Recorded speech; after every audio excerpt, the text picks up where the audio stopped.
ଖାଇଥିଲ ଏବଂ ତାପରେ କ'ଣ ସବୁ ସମସ୍ୟା? ଦହିବରା ଖାଇଥିଲି 10:30 ବେଳେ।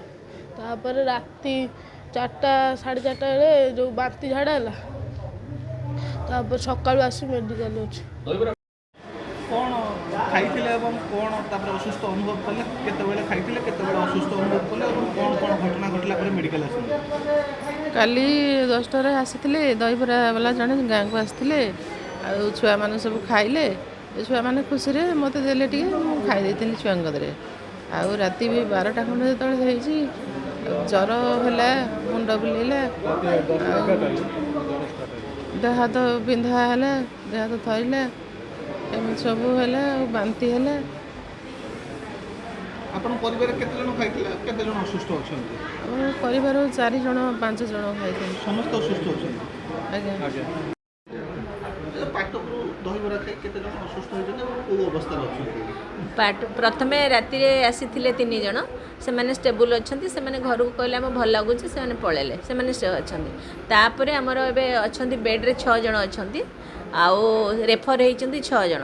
ତାପରେ ଏବେ ପୁଣି 6 ଜଣ ରେଫର୍ ହେଇଛନ୍ତି, ଆଉ ସମସ୍ତେ ଷ୍ଟେବୁଲ୍ ଅଛନ୍ତି। ସେଇଟା ସେଇପଟେ ବି ସାର୍ ଦେଖୁଛନ୍ତି, ମୁଁ ବି ଦେଖୁଛି ନା।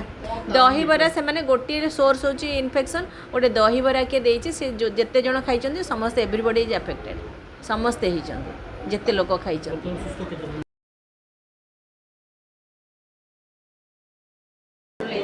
ପାଟପୁର ପଞ୍ଚାୟତରେ ଯେଉଁ ଅଭାବନୀୟ ଘଟଣା ଘଟିଛି, କ'ଣ ଅବସ୍ଥା ରହିଛି, କ'ଣ କେମିତି ସବୁ ସହଯୋଗ ପ୍ରଶାସନ?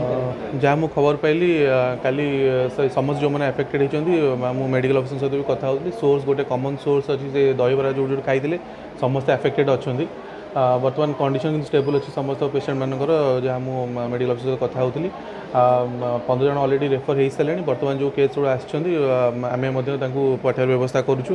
ଆମର ମେଡ଼ିକାଲ ଟିମ୍ ମଧ୍ୟ ପାଟପୁରରେ ଆଉ ସ୍କ୍ରିନିଂ ଜାରି ରଖିଛନ୍ତି। ଯଦି ଆଉ କିଏ ବି ଆମର କେସେସ୍ ବାହାରୁଛି, ଆମେ ନିହାତି ଭାବରେ ହସ୍ପିଟାଲକୁ ତାଙ୍କୁ ଆଣିବାକୁ ବ୍ୟବସ୍ଥା କରିବୁ।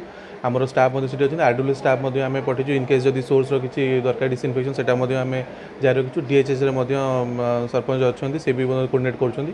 ତ ଭାବୁଛି ସିଚୁଏସନ୍ ଏବେ ଷ୍ଟେବୁଲ୍ ଅଛି। ଆମେ ନଜର ରଖିଛୁ ସିଚୁଏସନ୍ ଉପରେ।